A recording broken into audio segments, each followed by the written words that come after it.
All right, so we've done a lot of work with circles looking at angle and arc relationships. So today we're going to move on and start looking at segment relationships as well. So first, a little bit of vocabulary. Some we've already heard. So for example, this line EP right here, double arrow notation, that means it's a tangent line. It has one point of contact with the circle right here. That is the point of tangency.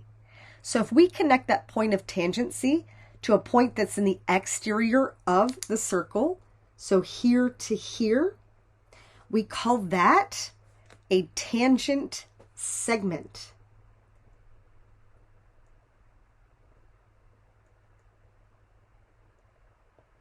So that is this right here. So segment EP right there is a tangent segment. We've already talked about secant lines as well. So a secant line here has 2 points of contact with the circle, right here and here. So this whole line is a secant line. But we want to focus on this portion of it where it passes through the circle, the outermost point where it makes contact, and then a point somewhere in the exterior from here to here. This is called a secant segment. So here to here, right? If we're being technical, that's a secant segment. Informally, we often just call that the whole. So I'm going to label it like that. This is the whole secant segment from E to K. So a secant segment or the whole. Now I take that secant segment and I can break it up into 2 smaller parts. So this is the whole secant segment. If I look at the portion of it that's outside of the circle, we think of that as the external secant segment because it's on the outside. So I'm going to label it as outside. But technically that is the external secant segment from E to R. Now we've already talked about this portion right here. So the portion of that secant segment that's inside of the circle is just a segment that has endpoints on the circle. That's a chord. We've already talked about chords. So one more time, quick recap. A line that makes contact one position, that's a tangent line. The portion of it that connects that point of tangency to a place outside of the circle, that is a tangent segment. A secant line has 2 points of contact with the circle, and if we look at the outermost point and a point that's on the outside of the circle, that is a secant segment or the whole. If we break that up, the part that is on the outside is an external secant segment, and the portion that is inside is a chord. All right, now a few segment relationships. So the first one is, well, what happens when we have 2 tangent segments that meet at a point outside of the circle? So I'm going to start by just drawing another circle right off to the side. I'm going to use my compass because I like things to look pretty. So I'm going to make a circle off to the side. You are welcome to freehand it, or if you have your compass handy, go ahead and draw a nice one. All right, so here is my circle. I'm just going to try to match this one as closely as I can. So I'm going to draw in a tangent segment like so. I'll mark that as my point of tangency. And then another one, maybe like so. And then again, I'm just going to mark that point of tangency. Okay. So the other thing that I'm going to do is I'm going to connect those points of tangency. Let me find a good color. Here we go. So if I connect those points of tangency, I've made myself a triangle. But not just a triangle, because when I look at this arc from here to here, I can see that this angle right here, the vertex is on the circle. This angle right here is going to have a measure that's half of that bright yellow arc. And over here, again, this angle has a vertex on the circle. this angle will have a measure that is half of that bright yellow arc. So I may not know exactly what these measures are, but I know that each of them is half of that bright yellow arc. So these angles here and here have to be congruent, which means that this triangle that I've created must be isosceles, right? These are the base angles. These are the congruent sides or the legs. So what that means for us is that this tangent segment here is going to be congruent to this tangent segment here. So tangent segment is equal to any other tangent segment in the same circle when they meet, when they intersect at a point that's in the exterior of the circle. So in my model, I could say that the measure of segment CA has to be equal to the measure of segment TA right here. All right, now we have a few examples. And example 1A is the easiest question I'll ask you all day, right? I want the measure of FI right here. So what I should recognize is that this is a tangent line. This is a tangent segment. Here I have another tangent line. Here I have another tangent segment. And my tangent segments are always going to be the same when they meet at that same point outside of the circle. So FI has to have that same exact measure of 12. Okay, and if I slide over here, I see a tangent line. Here's the point of tangency. If N is the center of my circle, this would be a radius. So that gives me a right angle right here. Another tangent line, point of tangency, radius. Another right angle right here.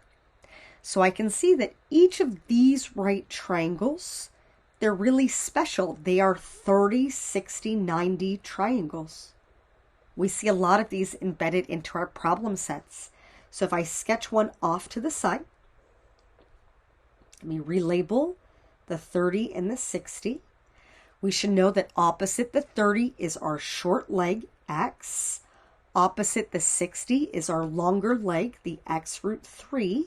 And opposite the 90 is our hypotenuse, 2x.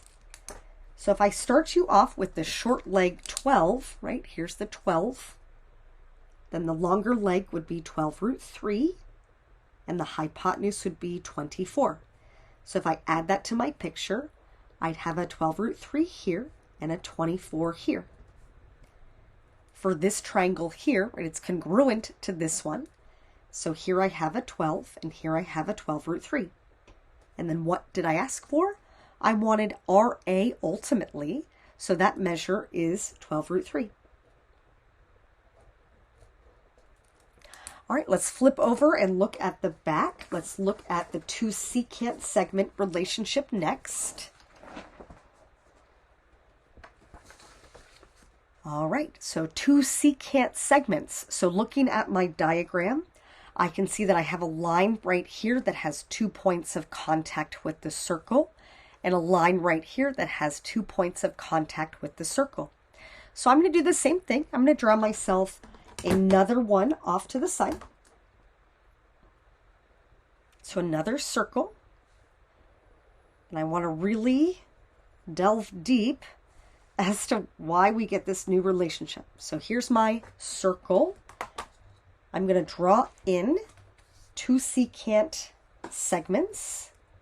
So I have this one here and this one here. Doesn't have to be perfectly to scale. I really want to show you a new relationship that we can derive. So I'm going to create another triangle. I want to connect this point right here to this point right here.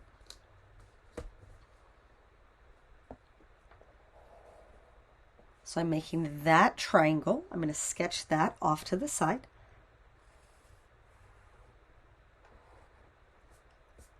Okay, and then I'm going to connect here this point to this point right here.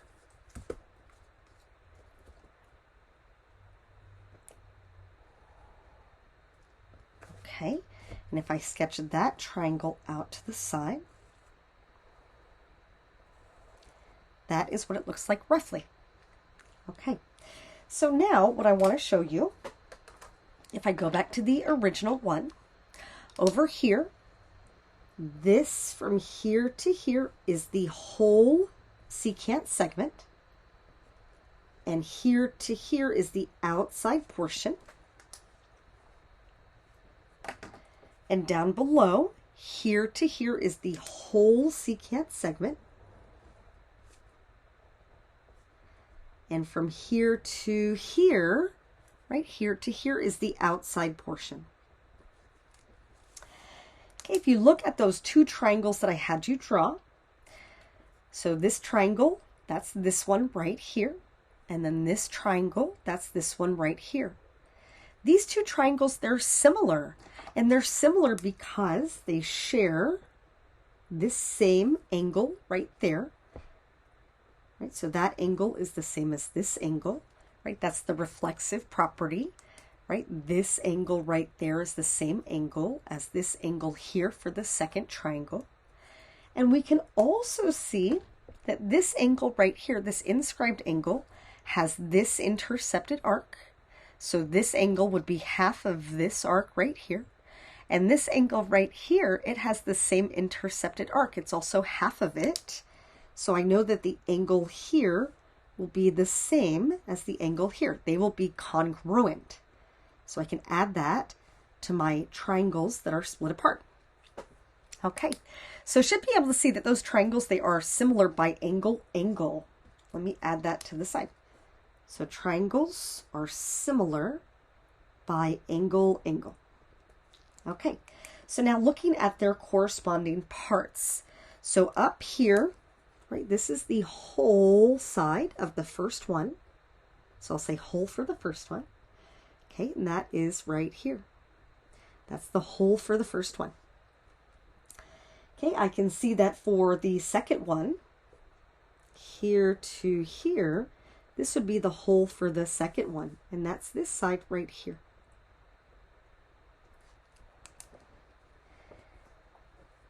Okay, if I look at this portion right here, this is the outside of the first one. So right there, that side is really this side right here, the outside of the first one. Okay, here to here is the outside of the second one. So I'm just going to say O2, outside of the second one, and that's this segment right here. So now that I have all my parts labeled, I should be able to see that I have whole of the first to whole of the second, outside of the second to outside of the first. So let's make a proportion.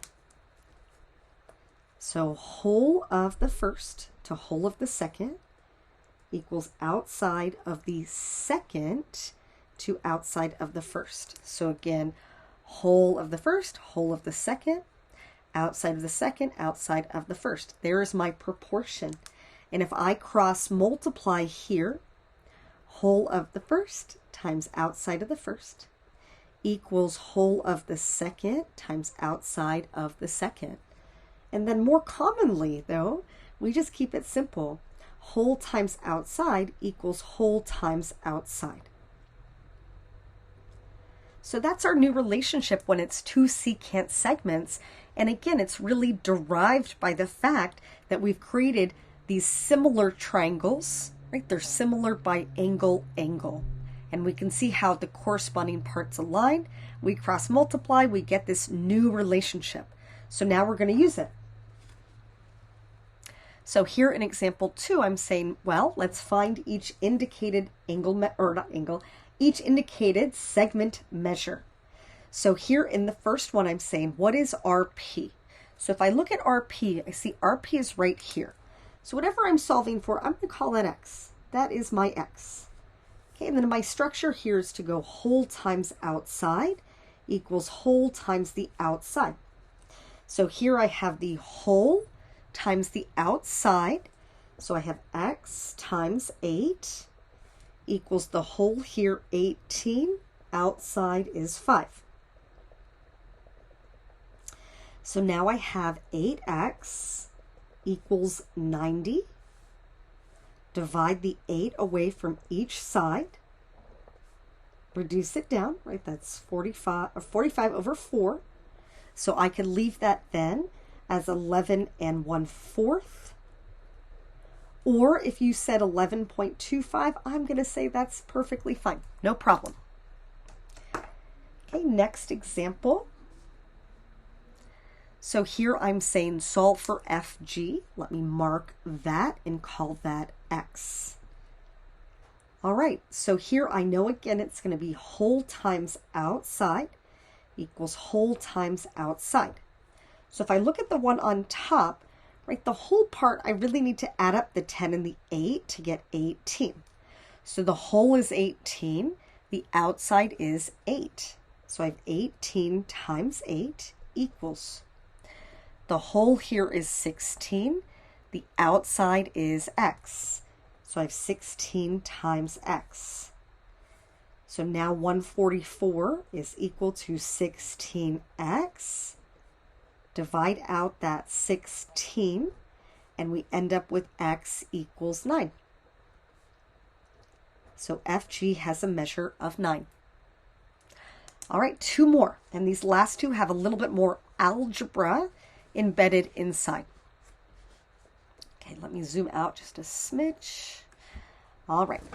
So this next one here, I'm looking for the measure of AD. So I want AD. So I'm going to go ahead and I'm going to mark that as X. Okay. So I know whole times outside equals the whole times the outside.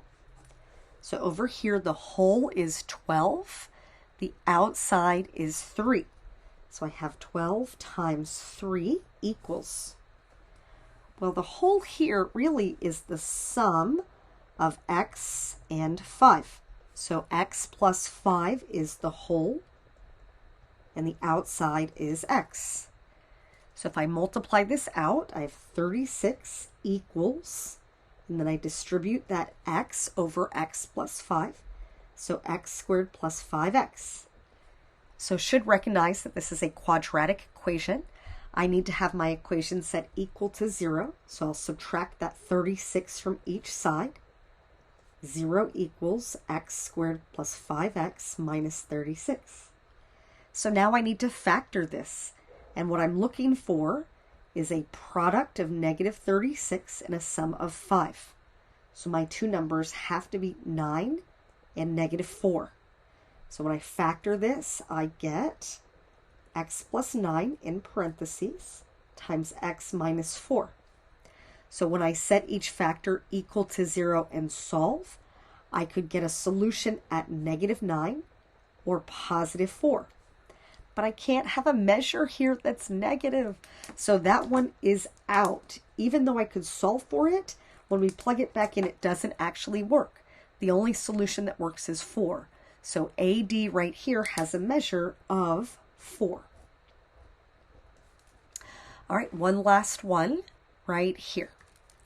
So here I'm asking for, just slide that up a sliver, okay. I want the measure of SA. So I want the measure from here to here. So I'll call that X. I want SA. So I know it's going to be whole times outside equals whole times outside. So my whole part here is X, but the outside portion is right here. So if this whole thing is X and this part here is 12, that little sliver right here is X minus 12. So the outside portion is X minus 12. Okay, here this whole, if I add that 3 and that 5, I get 8. And then the outside part is 5. Okay, so here next I distribute the X. I have X squared minus 12X equals 40. All right, another quadratic equation. I need it set equal to 0, so I'll subtract the 40 over to the left. X squared minus 12X minus 40 equals 0. All right, so I stare at it. I think about it. Can I factor it? Is there anything that multiplies to negative 40 that adds to negative 12? And no, there is not. So we're going to go back to the quadratic formula. We've had to use it a few times lately. So x equals negative b plus or minus the square root of b squared minus 4ac all over 2a, right? There is my quadratic formula. My a is 1, my b is negative 12, my c is negative 40. Maybe I'll write that out. A is 1, b is negative 12, c is negative 40. So when I plug that in, I'm going to go up here. I get x equals negative times negative 12, so positive 12 plus or minus the square root. I have negative 12 squared minus 4 times 1 times negative 40. Okay. Now, when I see mistakes, usually it happens in here, so I'm just going to draw your attention to that and highlight that. Okay, and then I'm going to divide it by 2a, so 2 times 1, and then clean it up. So x equals 12 plus or minus the square root. Negative 12 squared is 144. Now I have a negative 4, a positive 1, a negative 40. So when I multiply that out, that's a positive 160. And then all over 2. Clean it up. X equals 12 plus or minus the square root of 304 all over 2. Okay, so then when I look at that square root of 304, I want to simplify that, right? I'm looking for the biggest perfect square that goes into 304. So if I look at 304, let's say that I divide that by, I'm going to say 16. Yep, 16 times 9. So that means it's going to be 4, or not 9. Let me try that one more time. 304 divided by 16, 19, right? So 16 times 19. So 4 root 19 is what that is, simplified. So now if I rewrite that again, I have x equals 12 plus or minus 4 root 19 all over 2. Now if I can simplify this, I need to think of 2 as a common denominator to the 12 and to the 4 root 19. So I need a number that goes into all 3 of these parts, and they're all divisible by 2. So I'm going to get that x equals 6 plus or minus 2 root 19. Now that's going to be 2 solutions though, right? And I'm looking for the solution here that's going to work for x. So if I do 6 minus 2 root 19, let's see what happens if I actually plug that back in and get an approximation. So here, let me take off my rounding. So here, if I have 6 minus 2 root 19, okay, that would give me something negative. And I need something here that's going to be positive. So I'm only looking then at the positive one, because if I do 6 minus 2 root 19, it would give me a negative quantity here. So the only solution that's going to work is the one that's 6 plus 2 root 19. I still want to see it as a root. I'm just confirming that I get something big enough to make that work.